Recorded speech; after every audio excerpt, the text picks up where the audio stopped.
Welcome, everyone. My name is Patrick Vivier. I'm the director of the Hassenfeld Child Health Innovation Institute.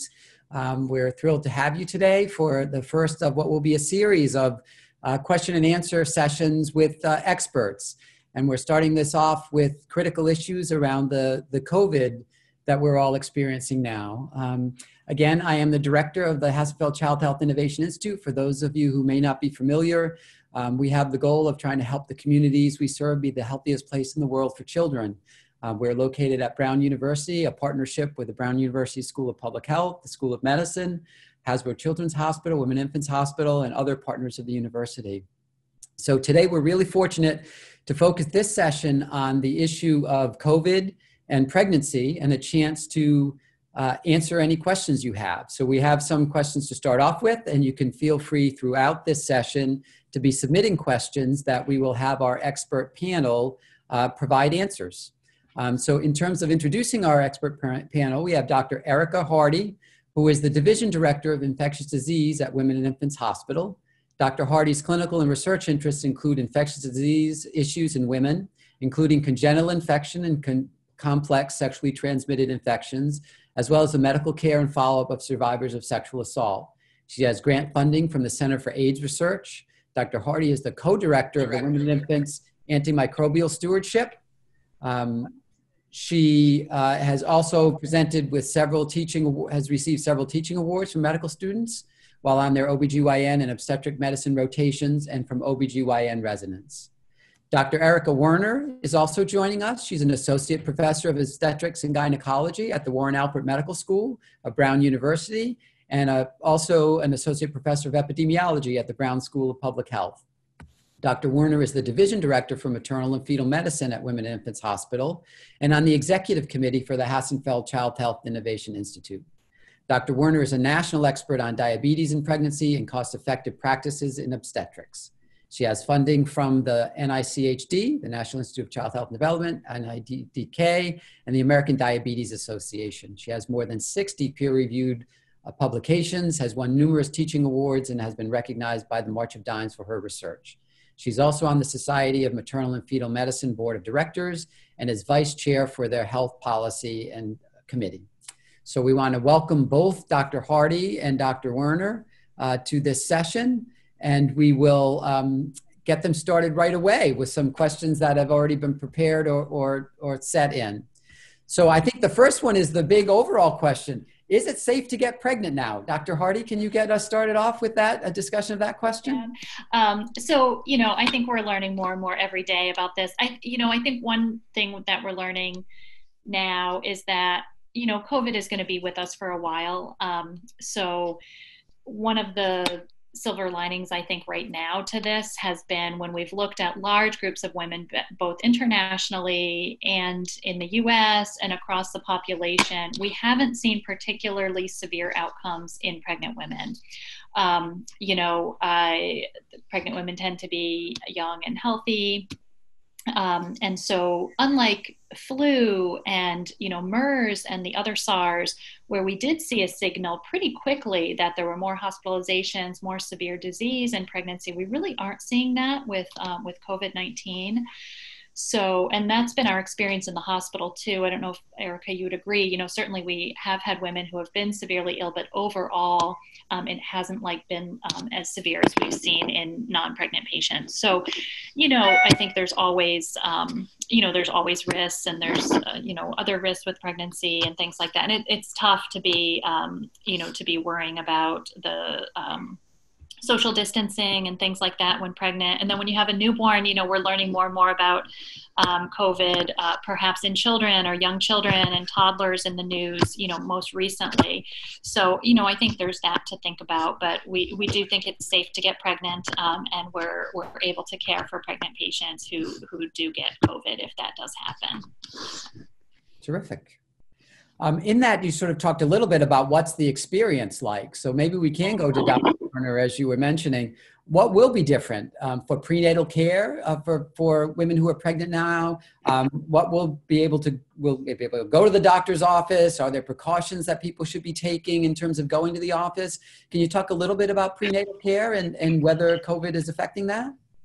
Yeah, so it's definitely affecting what it will be like for you to get prenatal care, but we still want women to get prenatal care. So when you get pregnant, you should call your doctor's office just like you always would, and they will most likely see you in person. That first prenatal visit is where you get a lot of blood work drawn and where you get a lot of counseling. The big difference will be that they'll ask you to mask and they will be masked. So it's a lot harder to smile at a patient or have a patient smile at you, but the care that you'll get will be pretty much identical. You also should expect that before every visit, that first visit and every visit thereafter, that you'll get one, maybe two phone calls from your doctor's office asking you about all the COVID symptoms and whether you have any of those. And then probably the day of the visit, you'll get asked the same question. And it's hard to not get frustrated with the repetition of, have you had a fever? Have you been exposed to anybody with COVID? But you're going to get that a lot when, at every stage of your prenatal care. And then in terms of after that first visit, we're still doing ultrasounds just like we always would. We're still doing blood draws just like we always would. But we are trying to be conscious of spacing out patient visits as much as we can, mostly so women aren't trapped in waiting rooms together. We really want to allow people to socially space. And so instead of having a visit every 4 weeks, you may have a visit every 5 weeks or every 6 weeks. But if you have symptoms of anything concerning, you should still call your doctor and go in and be seen. Terrific. And so staying with the pregnancy theme, Dr. Hardy, are there things that moms should be doing while pregnant to avoid contracting COVID? What should they be doing to stay healthy? Okay. That one's fairly simple. The same thing that all the rest of us are doing.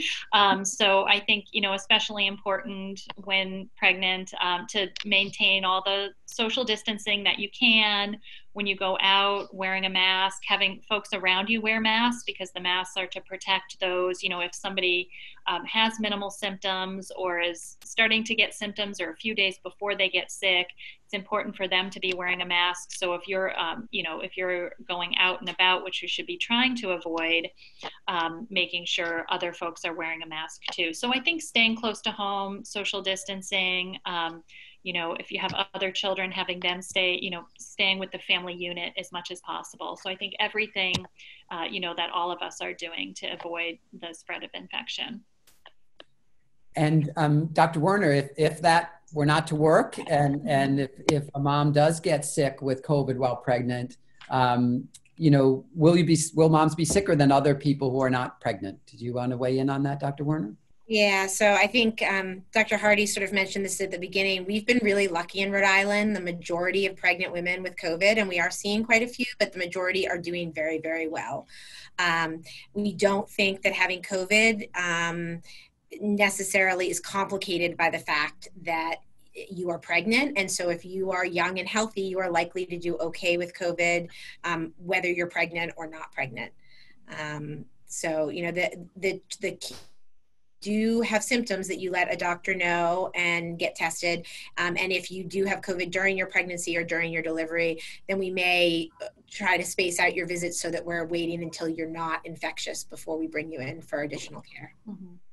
And I'm seeing a question here about working while pregnant. If you have a job where you have to be out of the house, that's fine. We would recommend wearing all the same precautions. Like say you're a physician or you're a nurse or another healthcare worker, wearing appropriate personal protective equipment while you're pregnant would be is the best defense. Terrific. And I would just add to that, there's a question about what recommendations do you have for pregnant healthcare workers, which I think follows up on that. We are trying to, in the week or two leading up to delivery, I think reasonable to ask to quarantine to try to minimize the chance that you'll come in. And that's something that ACOG and SMFM, the two professional societies, are encouraging as well. Yeah, and I think the recommendation is about 2 weeks before expected delivery. Is that right? Great. Yeah. Great. So 2 weeks specifically to quarantine before the expected delivery. Yeah, and that's just, if you were going at this, is similar. Say you were going in to have surgery or something like that, a C-section, or say a non-pregnant person was having surgery, we are making the recommendation, if you can, it is great to try to avoid extra contact and things like that for the 2 weeks before. Great. If sticking with what was talked about a little bit before, is the question of, if the mom does get sick with COVID while pregnant, Dr. Hardy, will the infection affect the fetus? Is that a worry in this? Right. So, and I think I'll have Dr. Werner answer with me too. We don't. So there's no evidence. There's no definitive evidence right now that there is transmission transplacentally, so from the mother to the fetus. The one place we do worry is after delivery, whether or not there can be transmission. So it doesn't look like it's passed through the placenta. So if a woman gets COVID while she's pregnant, it doesn't look to cause a congenital infection or affect the fetus, like some other infections might, like chickenpox for the first time or something like that, or rubella, or so it doesn't look like that. We do get concerned after birth that if a woman has COVID and could be coughing or have secretions that she's not aware of, could pass it on to the baby after birth. So that's where we do worry. We haven't had evidence. There haven't been a lot of COVID infections that have been particularly severe in children, although I think we're learning more and more about that. And we may have seen in the news this newer inflammatory syndrome in kids. And so we do worry about passing COVID to the baby after birth. Can we stick to this theme for both of you? One of the other questions that's just been put in is, in terms of after the baby's not only worrying about the mom, but how long is it important? How long are you recommending to keep the baby fairly isolated after birth? What is your moms about visitors, and what happens after the baby's born? Yes, and having gone through this, both Eric and I have, you remember you have this brand new baby at home and you worry about everybody coming over, and I'm a pediatrician as well, and so I was worried about that and everything, the germs and extra contact. So I think in the time of COVID, when there is little known, as much as possible, there are going to be folks, of course, family and grandparents who, who want to see the infant. I think there's worries about the grandparents' health, maybe even more so than the infant and the young, healthy family members. So I think there's a lot to think about. And so it is a little bit more laden than it was before we had COVID around, thinking about, having folks come over and visit. Right now, I think when folks are being encouraged to stay close to home unless they need to take precautions when they go out, the same thing holds for the baby, whether it's from COVID or from, RSV or other infections, flu, we're coming out of flu season, but things like that. So, I think when the baby's so young, especially less than a month old or a couple months old, we're really careful with trying not to have them get sick or exposed to other infections when they're so little. Terrific. Dr. Werner, did you have anything else to add? I noticed you nodding and smiling. Yeah, no, I agree with everything that Dr. Hardy said. I think for the first 4 to 6 weeks, and Erica, I think it's 4 to 6 weeks, if your neonate gets a fever, they're going to get a spinal tap and lots of additional tests. I know that not from my job, but just from having kids on my own. So that's really a period where I think most people sort of self-isolate, and now it's even more so. We have lots of moms who leave the hospital and want the grandparents to see the baby. And so, they hold the baby up at a window and the grandparents come 6 feet away on the other side of the window. And I think now is the time to do those sorts of things without in-person contact.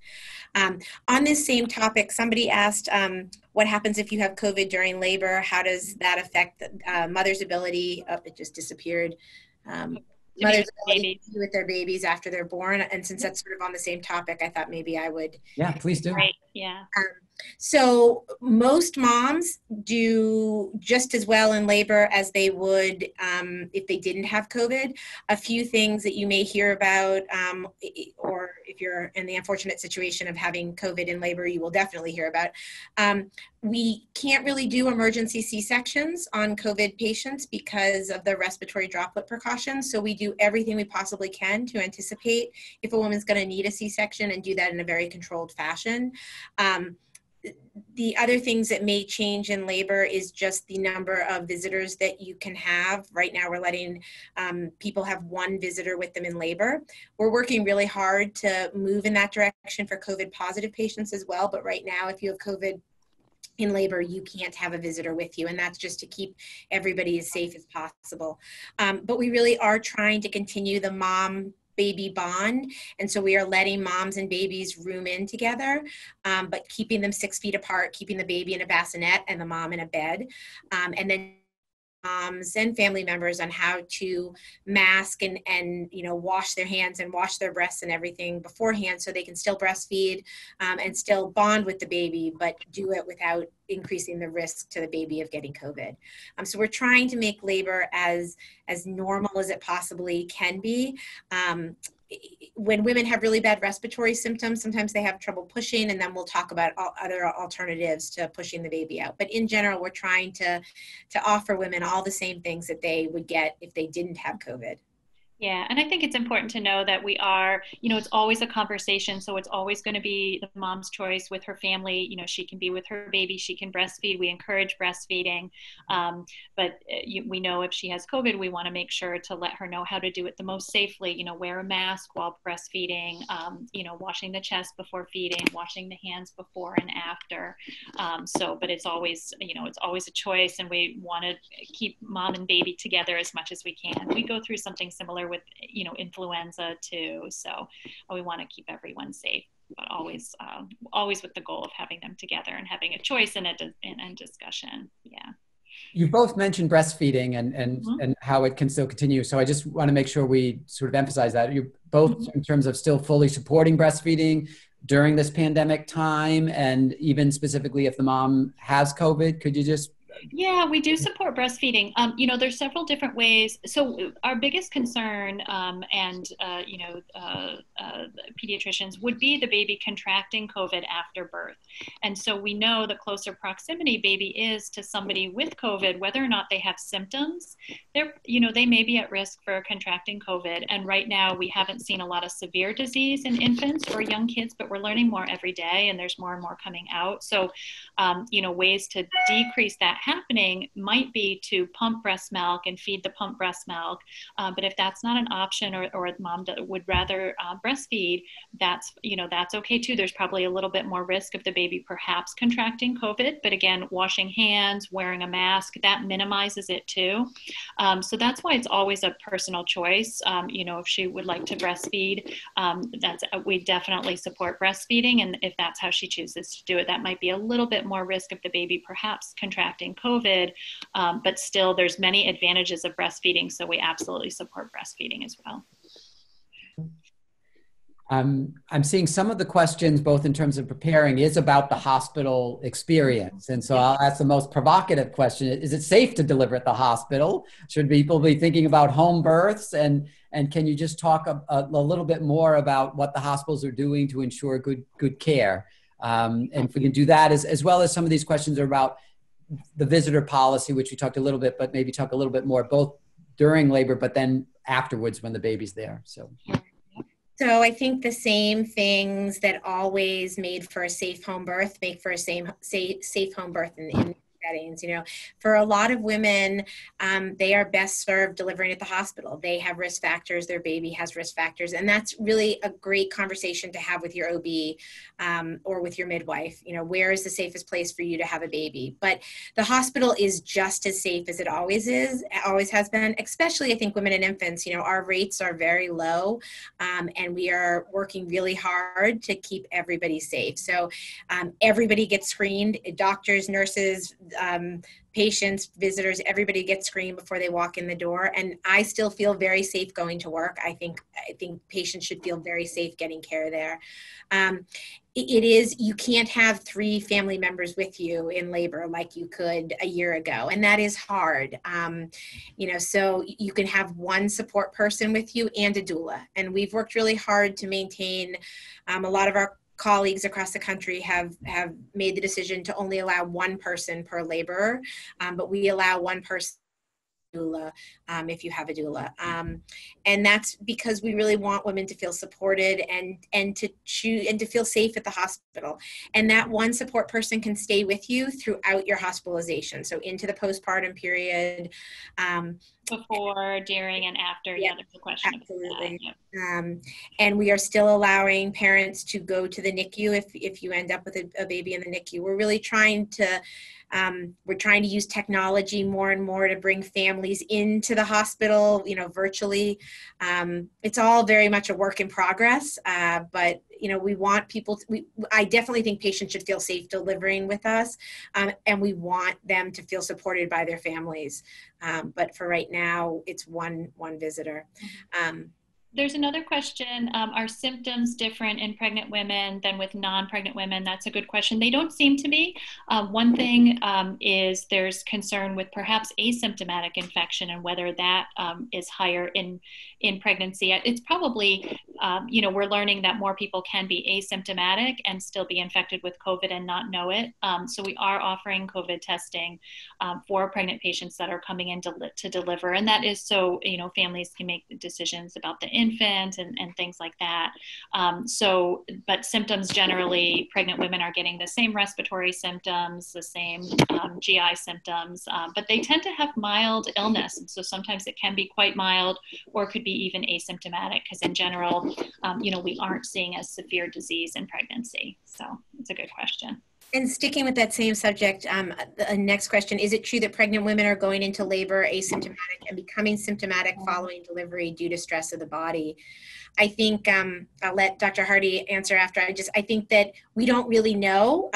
It is true that some patients come into labor asymptomatic, and by the time they leave the hospital, they are having symptoms of COVID. But I think our working hypothesis is that they would have gotten COVID even if they had not gone into labor. We don't think that the stress is really bringing it on, but more just the natural course of disease.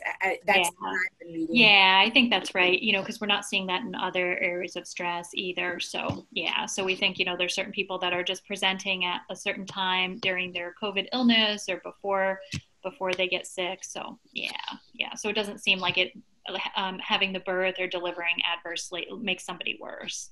Yeah, it's a good question.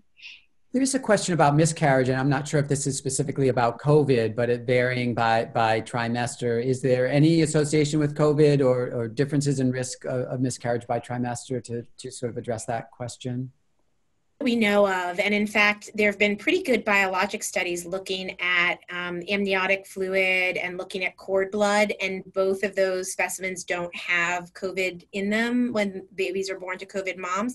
So we think that there's not a lot of biological plausibility to thinking that miscarriage would be increased in COVID patients. But we are participating in a big national study funded by the NICHD looking at COVID from a cohort perspective. So hopefully over time we'll have those answers more definitively. Terrific. I'd like to pose to both of you, there's some questions more about exposure. One of them is for partners or helpful or family members, how much do we debug them when they come back from going to the market? Should they be wearing a respirator? Do you clean hands? Do you clean the stuff they bring in? How far do we take this when there's a pregnancy in the house? Yeah. I mean, I would say the same as everybody. We're not seeing more severe disease. And so I think, especially if we have anybody vulnerable in the house, like if you have elderly parents that are living with you and taking care of the kids, or anybody with, underlying heart disease or history of a stroke, things like that, those would be the patients, people in the house that we would particularly protect. And pregnancy too. We don't want anybody to get COVID. So I think, if you do have to go out, making sure to wear the face covering, washing your hands when you get home. I think hand washing is really, really important because we know, soap is very effective for killing the virus. And so I think really good hand washing, trying not to go out, as much as you can, not going out. If you can get things delivered or have folks bring them, then that's helpful too. So, all those precautions. And there's a specific question if work requires travel. I'm sorry, Dr. Orney, did you want to say more about this first question? No, that's perfect. I agree with everything Dr. Hardy said. for air travel, other than personal protective equipment, wiping down surfaces, and if I'm assuming you prefer that moms not be traveling right now, but if you can weigh in on that. But if people have to for work or other reasons, other than these standard recommendations of masking and protective equipment and washing hands, anything else that folks should be thinking of if a pregnant woman really needs to be air traveling? Yeah, I think if it's I think if it's for work and can't avoid travel, if the just like healthcare workers and some folks have jobs that don't allow them to to stay home and shelter in place.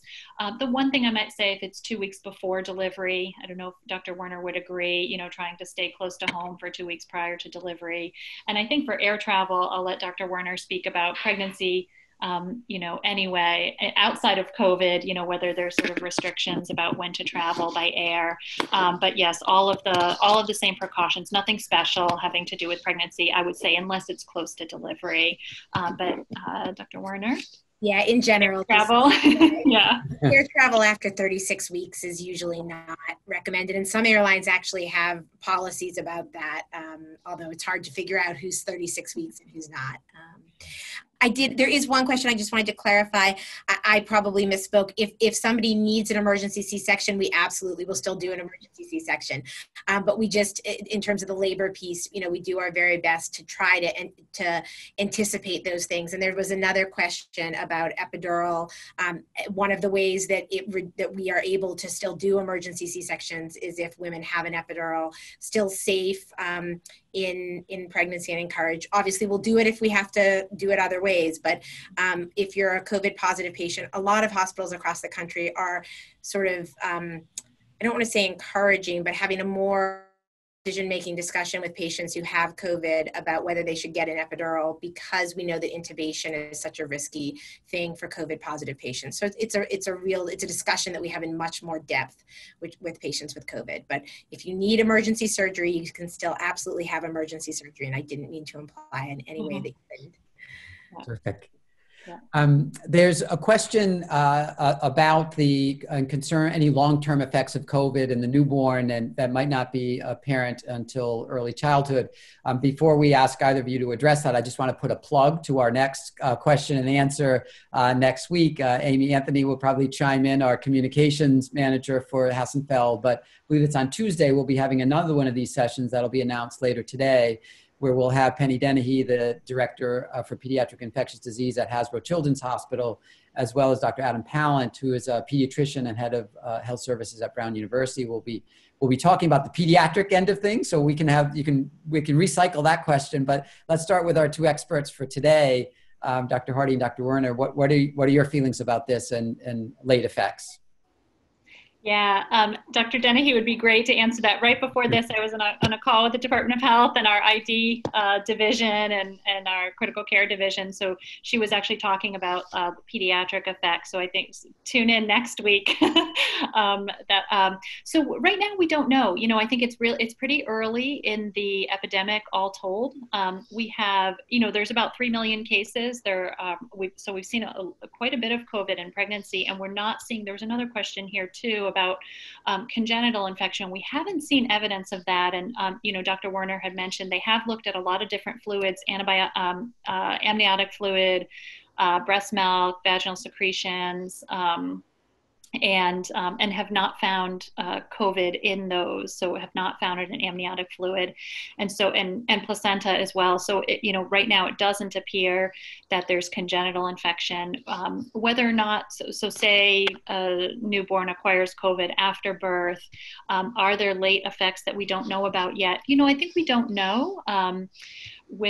We can look to other coronaviruses, and we haven't seen that with SARS and MERS, but I think it's still early in the infection, early in the epidemic. So I think there are still things that we're learning about. We're learning a little bit more that there's, it appears that there's this inflammatory syndrome in kids, much like Kawasaki's disease, or kind of like a vasculitis or an inflammation of the blood vessels. And so, that's something that's been pretty newly seen. So I think we're learning more and more every day. So as much as we can do to keep, kids, adults, everybody from contracting COVID would be wonderful. Great. And we'll make sure that gets nothing specific that we know of yet in terms of late effects. or that we've seen with other coronaviruses. But yeah. Perfect. We and hope. so we will have Dr. Dennehy weigh in as you've Yeah. suggested next week. Amy, can you remind folks of the date and time of the next week's? Yeah, absolutely, Patrick. So we will be having the next webinar on Tuesday at 4 o'clock, and it'll be very similar to the format of this webinar. So we'll have Dr. Penny Dennehy and Dr. Adam Pallant. They're both pediatricians, so they'll be here to answer any questions that anyone might have about young children and the coronavirus and how people can keep their children and their families safe. So that's Tuesday at 4, and we will be sending out the registration information after this session. So it'll be on our Facebook page, it'll be on our Twitter account, and I'll also send it out via email to anyone who registered for this webinar. Great. So that's enough of the commercial announcement that for next week. We'll get back to our questions. One is we've already did address the sort of after the baby's born in quarantine, but there was a specific question of should there be a 2-week quarantine? Do you either Dr. Werner or Dr. Hardy, do you give any sort of hard and fast? You mentioned earlier, Dr. Werner, of that 4 to 6 weeks when you worry about antiviral infection in babies and what can happen. Are you giving any specific time period for folks, whether generally or this also raised the issue of grandparents specifically? Could you just talk about from a time frame whether you anything hard and fast, or is it just sort of a general? For right now, we're following state guidelines, which is that everybody should be social distancing, regardless of whether they have a newborn or not. So, we're talking to all of our patients about social distancing and not inviting anybody new into your home and those sorts of things. So, I think that applies, and I think we'll have to wait and see what the future holds. But I suspect that next week the pediatricians would be great to weigh in on that. I think we tell most moms to limit contact for at least the first 4 to 6 weeks. That's our standard sort of OB answer. Great. Yeah, and that's because if the baby does get a fever or anything, there is more of a workup than would otherwise be done in an older child. They just don't have all their defenses yet. So there's a bunch of questions here about testing for COVID. So I thought, and I think a lot of these go together. So, it's not a requirement. So I had mentioned we're seeing coming out of New York City and other areas that there may be a significant proportion of women who are infected with COVID, but don't have symptoms and so don't know it. And so we are offering COVID testing. We do think it's a good idea for women who come in to deliver to be tested for COVID. And that allows them to, make decisions. So they would know, if they have another toddler at home and wouldn't want to pass it on to the toddler or pass COVID to the newborn or their partner, although, the partner and they are likely, everybody's home together now. So often sharing the same, same germs or things like that, but they might be extra careful or would just allow them to make, decisions for their own family about that. So I think we do think it's important. Women can opt out of that, but we do think it's a good idea. Anything else to add, Dr. Werner? There's a few, why are we saying that the rates are low? So the data that we have out of New York is that the rates were between 10 and 20%, depending on which hospital you look at. Here, our asymptomatic rate is more like 2%, which gives us some reassurance. The numbers are changing every day, but that's about what we're getting. Somebody asked if partners can be tested. There still is, particularly for the rapid tests that we're doing prior to delivery, there still is a very limited supply of those. So we can't offer partner testing at this time. I wish we could. And then there was a question, I think, about, you answered the mandatory piece. You can opt out. Yeah. So I think, it's always a choice, but it's something that we are offering. It allows us to know sort of as our community, what are the asymptomatic rates? Are they quite low? Do we not need to do testing or are they higher? And then it allows us to answer that question for the patient. Is she at risk for herself to passing, COVID to the baby? Might use extra precautions, might wear a mask when holding the baby when she might not otherwise. So things like that, it allows the decision making. And the partner, whether partners of COVID positive patients can stay. So we may be moving towards that. We're active, we're visiting policies and things like that. So that may change very soon. Yeah. There were a couple questions about some of the newer things that we're hearing about. Antibody testing. I think right now that is still in the study setting, but if and when it's validated, I think it should be just as women as in non-pregnant women. I can speak to that a little bit. Yeah, because there's talk about, so antibody testing is available now.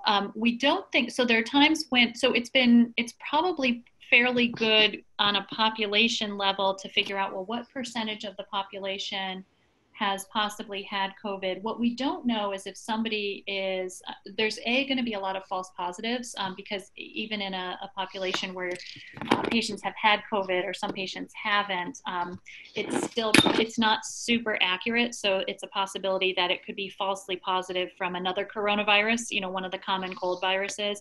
And we don't know if you do have antibodies, whether that means you're immune or whether you can't get COVID. So we can't right now, it's not a great test to use it for decisions like to if you have antibodies, can you go out and go to the beach in Florida or something like that. So we don't know if those are protective antibodies or what level you need or things like that. But we are starting, right now we're using it if, say, somebody has tested negative for COVID, but they have an illness that's very typical of COVID. Sometimes we're using it as part of the diagnostic piece to say, they have antibodies, this illness seems just like COVID, the chest findings, the symptoms. And so we're using it, if the PCR is negative. And then there's a question about the vaccine. Will it be approved in pregnant women or infants? So I think I'll let Dr. Hardy speak to, there's a ton of vaccine trials going on right now. But the OBGYN community, ACOG and SMFM are really advocating to include pregnant women in those studies because we think it's a population that if there is a vaccine available, we really want it to be available in that population. But Erica, I'll let you talk about the trials because yeah, I think there's a lot going on. Research is coming out really quickly. We're seeing even a lot of preprints and pre-peer review things, and so we're all trying to keep up with all the literature. One of the things that we think is going to help us end this epidemic is a vaccine, and so we would really be it would be priority to have everybody be able to get that vaccination, especially, because pregnant women have implications on whether you can give the infection to children and communities. So we would hope that we're advocating for pregnant women to be included in that. Great. I think a couple more questions about exposures, and specifically one, what's your take on takeout? Is takeout okay during pregnancy or when the baby's there? Any thoughts? I want to hear Dr. Hardy answer this one. This is so hard. I think we don't know. I think it's not one of the riskiest things. So I think, contact to contact with humans is the riskiest, especially unmasked. Can it live on surfaces for a while? I think yes. So as much as you can, put the food into the oven and cook it again, things like that, I think is helpful. I think the worry of it too. So, if you'll, in pregnancy, like if you'll worry about it, I think that's worth something too, to just say we're doing everything we can to avoid, we're not doing a whole lot of takeout. We have done it occasionally. So if that gives you any anecdotal ideas. So so I don't think it's one of the riskiest things, and it's probably fairly safe. But again, there's a lot that we don't know. Can it be on surfaces? Yes, but it's probably, of all the things, it's probably less risky than others, than more human to human contact. So, Dr. Warner, did you have a thought on that, or you're? No, I'm leaving that to the infectious disease expert. And there's also a question about older siblings. To what extent are they kept away? If they go to daycare, can they go to daycare? If school gets back in session, how are you thinking in terms of how to keep them either during pregnancy or really after the baby's born is the specific question. Yeah, I think I think those are things that we're struggling a lot with, and we're wondering what the best thing. I'm wondering if my kids will be back in school in the fall and what that will look like. And I think when you have a newborn, we are trying to. It's almost like everybody is now social distancing, like you do when you have a newborn. So it's almost like everybody's in that same little bubble that you do first when your kids are born. But I think, I think trying to do that as much as possible. I think we're learning that COVID's probably going to be with us for a while, a year, 18 months, 2 years, so we're going to have to learn to, go on with life in some sense. And we have to, have the kids have schooling of some sort. And I think we don't really know what that will look like yet. But as much as you can, if you have the option to have less contact, then probably less at risk. But again, it could be one contact, and some of it sort of luck also. So yeah, I don't think we don't know what school will look like, or what the outbreak will look like at that point. I think Rhode Island's done quite a good job at really acting early, and I think we didn't have as large a peak as we thought, and I think that's because everyone in Rhode Island did a really good job for the most part of staying close to home and doing that very quickly. And I think we really felt that at the hospitals, that we saw the infections aren't going up right now, they're coming down slightly. So I think the coming down will be slower than that big rise. So it's going to be with us for a little while, but we're hoping that it's that it'll stay low. So I think everybody's doing their part for that. Yeah. There's some specific questions in terms of the hospital experience. A bunch we've already gone over in terms of who's being tested, but in terms of length of stay, newborn photos, virtual tours before it, can you talk at least at Women and Infants of what's happening with some of those practices? Yeah, sure. So I don't know that they've launched it yet, but they are actively working on virtual tours. Yeah. I don't know if it's up yet. Lactation consultants are doing lots of virtual consultations. It's every patient is different, so we don't want anybody to feel pushed out of the hospital any faster than they're ready to go. But if you're covered after a vaginal delivery for 2 days and you're covered after a C-section for 4 days, and if patients want to leave before that and the mom and the baby are ready to go, then we're allowing that and facilitating that as much as we can. It's a lot of shared decision making because none of us have been through this before. We get why people want to be home, and so if we can help them get there faster, we want to do that. But the hospital, for some people, the right place to be. And so when that's the case, we want to make it as comfortable as possible. So there was a question somewhere in there about they've heard partners can once they come in, they can't leave. And that certainly that was and is the situation right now, but we are actively working to loosen that as we get more masks for dads and more more information. We are feeding both mom and dad. We're not locking the dads in the rooms and starving them. So everybody gets meals, everybody gets bathrooms, everybody gets towels. We're operating a little bit more like a hotel than we normally do, not perfectly, but, and I think there was another question. No, I think we're good. And Lamaze classes or health education or any of those things happening virtually? Yeah, we're hoping those will be back someday soon. In the meantime, the hospital's actively looking at everything we can do virtually, but it's a slow process.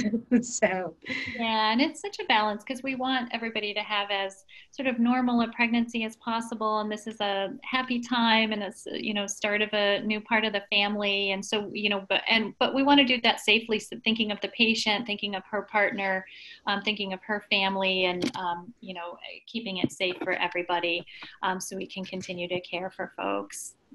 So there was masks before. Yeah, Are those required everybody during labor? Is everybody wearing masks? The laboring mom, the spouse? What is the story there? We are asking all partners and doulas and health professionals to all mask for the entirety of their time in the building. For laboring women, we're asking them to mask when they can, but most women have a hard time pushing a baby out masked, and that's okay. Absolutely. So you'll see, you'll see us wearing masks, the birth partner, just like if you were going out to the store, we want, and the doula, ideally everybody would be masked too, just like all the healthcare workers and the partners. But for the pregnant women, that's difficult. So they, they don't have to do that. Yeah, when they're pushing out the baby. So, someone also and they're in their room. So, yeah. Yeah. Someone had a question, again, just talking about safety in the hospital. Someone wanted to know if positive patients and the negative patients in the maternity wings are being separated, or, is anything being done in the hospital to take those kinds of precautions? Yeah. So we worked really hard at the beginning to have plans for whole units, but we really haven't needed that. So we have dedicated operating rooms, dedicated rooms, yeah. Rooms. And we have plans for whole units if we need them, but thus far we have not needed them. They are all of those dedicated rooms are away from rooms of patients that don't have COVID. Mm-hmm.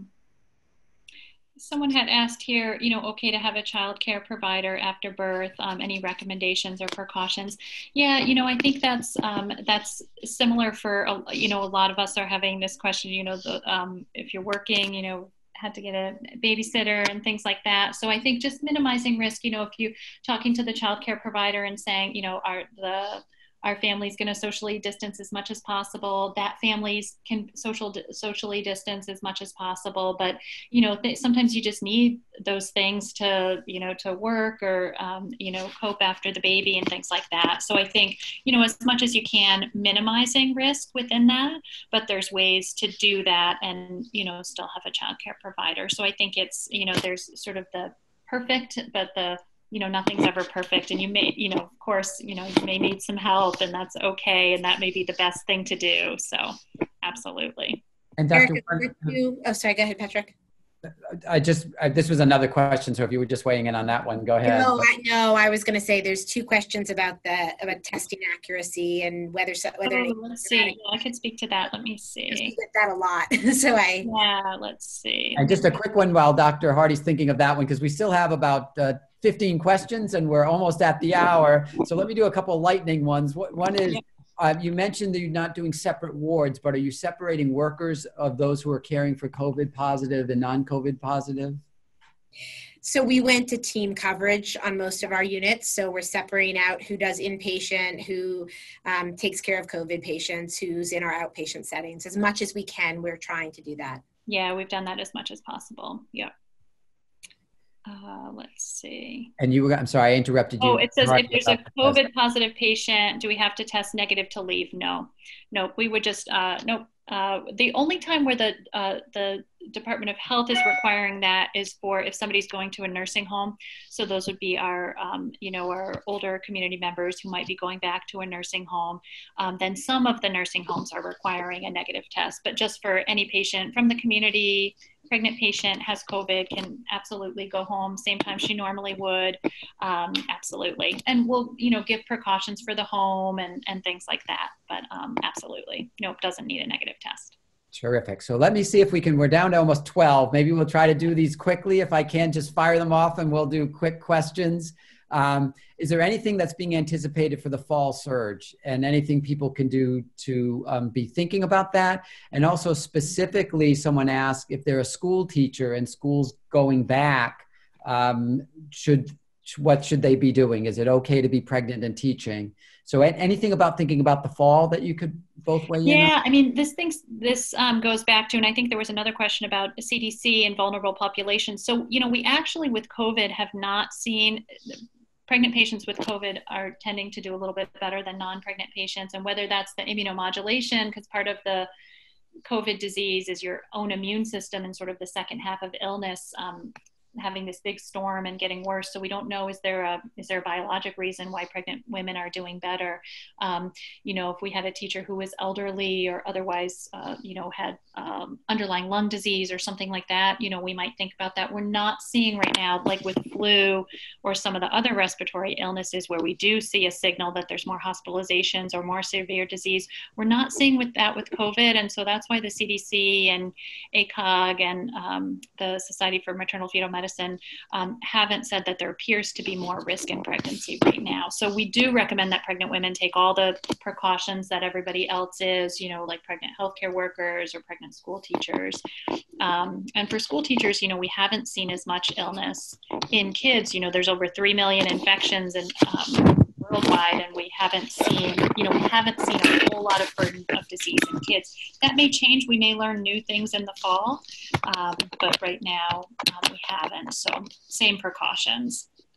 And this was a big question. I think you guys both had addressed at the beginning. Neither of you, I think from what you said earlier, are recommending that people not try to conceive during this time to wait. Are you, either of you have feelings in terms of planning pregnancies at this point that you're recommending to wait? No, I mean, there's no, you should get pregnant when it's best for you. Just know that there may be, your partner may not be able to come to many prenatal visits and as many ultrasounds as they could a year ago or maybe a year in the future. But if you want to get pregnant. And Dr. Hardy, you good with that? Yeah, it's such an, family planning is such an individual decision. And, you know, I do think COVID is going to be with us for a little while. So, you know, it's not clear if you did put it off, well, how long would that be? And so, you know, it's really, your pregnancy during this COVID era may be a little bit different, but, but we're doing everything we can to make it safe and a healthy, happy experience. So, yeah, absolutely. And again, to try to get through some of the, because I think you already addressed that in terms of congenital infections, we're not sort of seeing that too much now, but still need more time.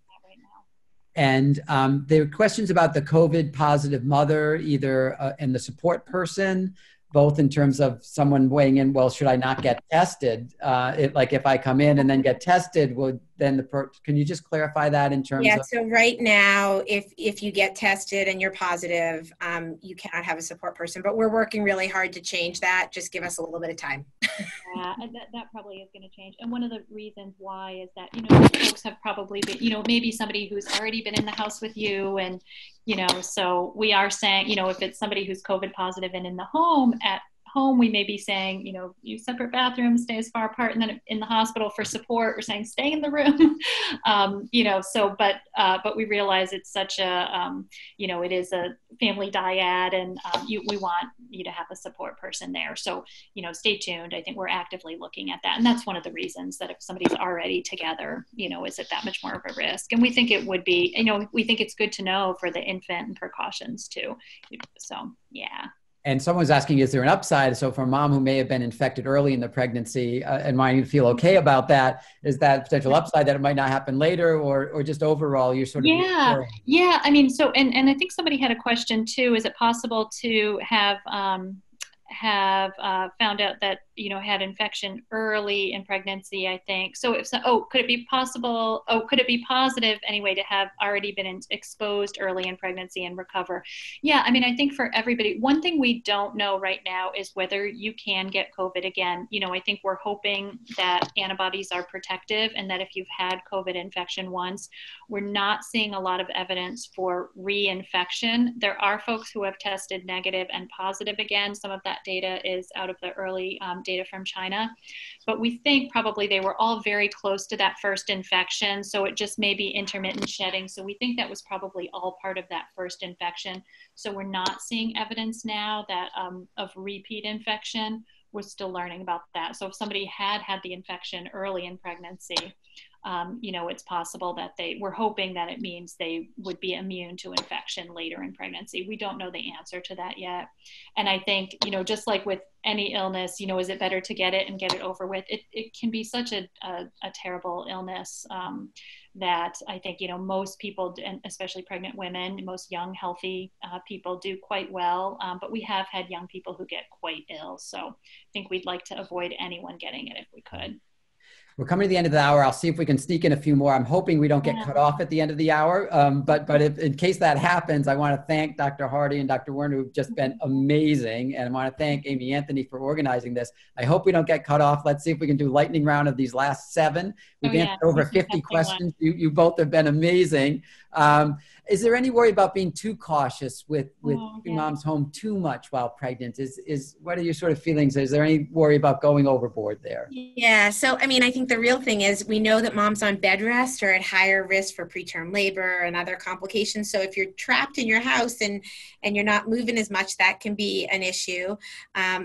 But I think also you want to feel supported when you're pregnant, and so not being homebound can be emotionally challenging for some people. So I think it's everything in moderation, Including moderation. Yeah. And this next one is someone who's planning a home birth unrelated to COVID. Was just curious, have there been more home births with since COVID? We don't have good estimates. There's a lot of people wondering exactly that, and so we'll have to wait and see. Yeah. Dr. Hardy, I think you mentioned earlier of the different tests. There was a question about the antibody test. I can answer those. Yeah, I can answer those next two questions. That'd be terrific. Yeah. So one is, do you feel that the antibody testing is beneficial at the same time prior to delivery to determine if you may have had it? Oh, is the rapid test. So the rapid test is to find out if you have COVID at that time, because that would allow you to make decisions about, keeping yourself safe and family safe and hand washing and things like that. So it's to find out if you have COVID, but don't have any symptoms or have minimal symptoms and don't know it. So it's not that antibody test. And then I think somebody else asked about I don't see it now, the antibody test. Is it beneficial to find out if you've had it earlier in pregnancy? Would it be a good thing to get? We can't, because of the sensitivity and specificity, there is a chance that you can get the antibody test, but there's a chance that it could be falsely positive. So it could be falsely reassuring. It could show that perhaps you had COVID in the past, but it could have been another coronavirus. So it's not super accurate right now. So it's okay to get it, but it wouldn't necessarily let us know you're protected against getting COVID in the future. So we hope to learn more about the test and be able to do that and see what proportion of the population. But yeah, right now we can't do that. And our last three questions, the spouse had tested positive early in pregnancy. Wife is asymptomatic. Is there any reason to be tested? Is the baby at risk? Thoughts? Right. Yeah. So we don't think right now, it doesn't look like there's any risk of transmitting baby COVID from mother to baby if the mother does get infected. Right now, we are just testing at the end of pregnancy before delivery, and that's because coming into the hospital and making decisions about that. The wife could be tested, even though she's asymptomatic, at many of the testing sites, except for the CVS test site where you do have to be symptomatic because of the way they do the test. It tells you, we know for about 14 days, again, since the last contact, there is risk of contracting. So doing all the separation in the house is most important, using separate bathrooms if possible. Lots of good hand washing, wiping down surfaces. So she would be at risk for contracting it. And so being really careful in the home to use, kind of quarantining in the home if possible, but it doesn't look like there's a risk to the baby. Yeah. I can take the next one, Patrick, if you want, because it Please, yes. So somebody asked, why not allow a COVID positive mother to have a support person? Initially, concern was that we didn't have the PPE to protect that partner. And so that's why that initial decision was made, not locally by our hospital, but sort of across the board. Now that we're realizing that, that it's likely that the partner has been exposed and may already have it, and we do have more PPE, we're re-looking at that. I think we've said that we're hoping that will change in the very near future. So. And there's a question specifically of someone who's pregnant, whose mom had back surgery, therefore was in a hospital 2 weeks ago, that the pregnant child has not been able to help yet. I think is feeling bad about it. How long should the pregnant woman stay away from mom who's been in a hospital? Yeah, I know these are all, people can be asymptomatic and have COVID. Some hospitals are testing all admissions. Everybody admitted to the hospital is being offered testing for COVID. So it could be that, but it sounds like that this person probably wasn't tested. So 2 weeks would be the sort of this quarantine period, or the period where you could possibly contract COVID. So I think the best estimate would be waiting a couple weeks after mom gets out of the hospital, especially since she doesn't have symptoms. So yeah. And there was a question, Amy will be in touch of whether we can post this recording and other materials. We do encourage folks to use the Hassenfeld Child Health Innovation Institute's website. We have family resources there, not just specific to COVID, but if you come to our site under family resources, you can access handouts from the American Academy of Pediatrics on all of their handouts, which you can get for free if you come through our site. We also have a mapping feature for both looking for a pediatrician as well as looking for obstetricians. So lots of good things there for families. And we'll be figuring out whether we can post this or other information specifically about it. So we are slightly over the hour. I really cannot thank Dr. Hardy and Dr. Werner enough. I found this incredibly informative, and want to thank Amy Anthony as well, our communications manager, for setting this up. So thank you all so much, and thank all of you who participated in this. Please come back next week and hear on the pediatric ends from both babies all the way up till college age. Thank you. Everybody. Thank you, everyone. And just to follow up, we will have the recording of this webinar ready within the week to share with everyone. So as Patrick said, we will have it up on our website, which is brown.edu/Hassenfeld. And I'll also be sending it out to everyone who registered for this webinar. And of course, don't forget that next Tuesday at 4, we have another webinar focusing on young families and the coronavirus. So be sure to be on the lookout for that link on Facebook and Twitter and our website as well. Thanks everyone so much. Thank you. Thank you.